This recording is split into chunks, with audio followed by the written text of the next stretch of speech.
Welcome back to video number 3. This is where we talk about the royal family and all the fabulous things that they're doing during the week.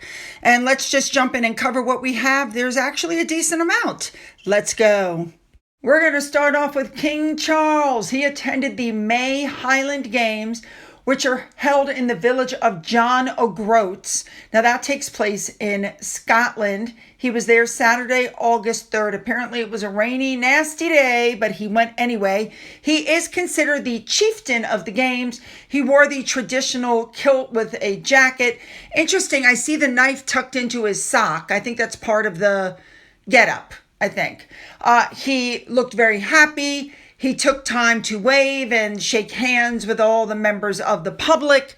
Say what you want, but the public loves this man. I don't care what you say.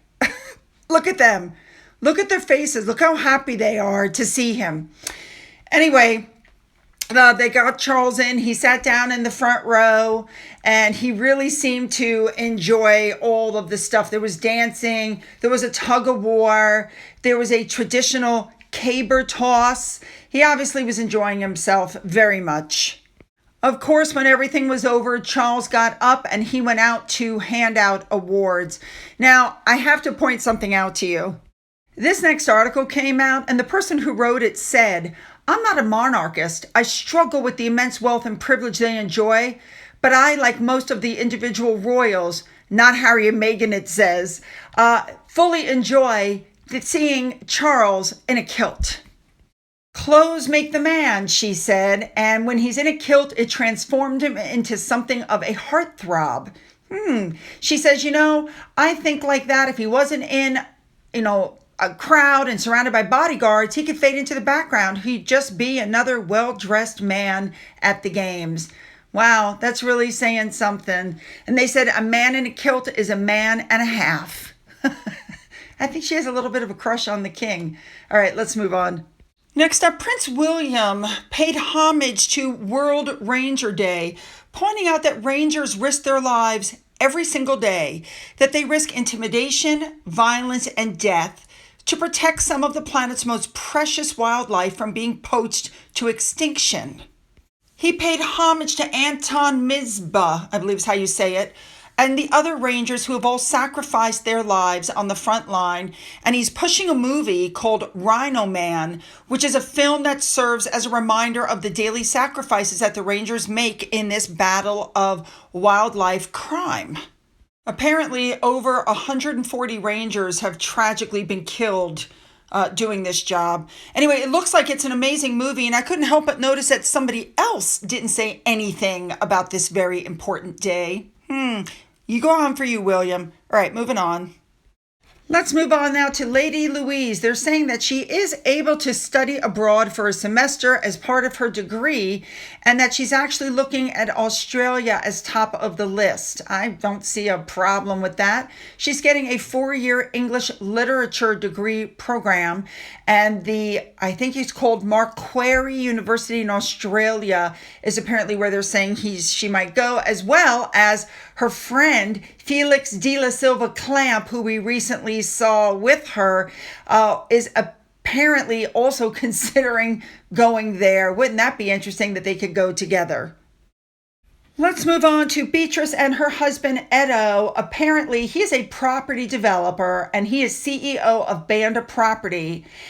Or he's confirmed the launch of a virtual gallery for the public. It's very interesting. So he put out a statement on social media, and I'm going to quote here. It says, "Banda is now turning a long-held dream into reality as we open our doors to the public through a virtual gallery. Here you will have the opportunity to acquire some of our numerous iconic pieces to infuse your properties with the distinctive essence of Banda." Well, that's interesting. I have absolutely no doubt also that this makes Eugenie happy, because don't forget, she is the director of an art gallery which has locations all around the world. When you think about it, a virtual gallery is really a smart idea, especially if you're looking for pieces for your house, because you can take a picture of the room upload it, go into their virtual gallery, take pieces from their virtual gallery, place them in the room, because I'm sure the pieces that they sell are quite expensive. And of course, you want to make sure it's, just right before you spend that kind of money. Okay, that's pretty cool. All right, let's move on now. Next up, we're going back to the Olympics. Princess Anne was in the Olympic sailing city of Marseille, and she visited Team Great Britain. We are all aware that she has already headed home. She's already back in Great Britain. Now, one of the pictures sent to me by one of my subscribers, this just got me. Princess Anne with Mick Jagger in Paris. I love it. And a few days ago, Sophie, the Duchess of Edinburgh, was also noted to be in Paris because she's the patron of the British cycling and British hockey.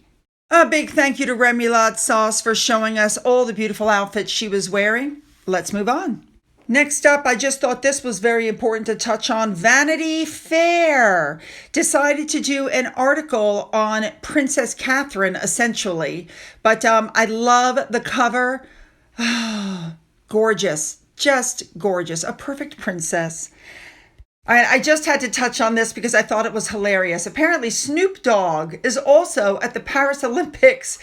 But just before he jetted off there, apparently an interview has come out where he talked about himself and the Queen. Yeah.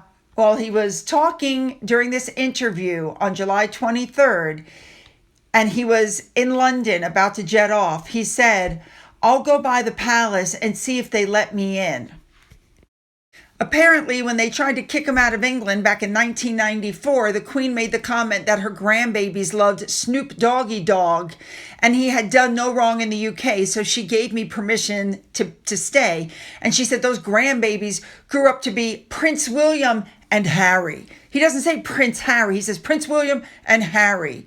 So I had influence on them, and they had influence on their grandmother, which enabled me to get into this beautiful country. All right, you guys, don't forget to hit the like, subscribe, and the bell for all notifications. Then go down into the description box where you'll find the links to my Twitter, my Gettr, my Rumble, my email, my Patreon, which is currently paused, my Amazon wish list, a physical address in case there's something you want to send. And for those of you who've donated to my coffee fund, thank you so much. And as always, you guys, have a great day.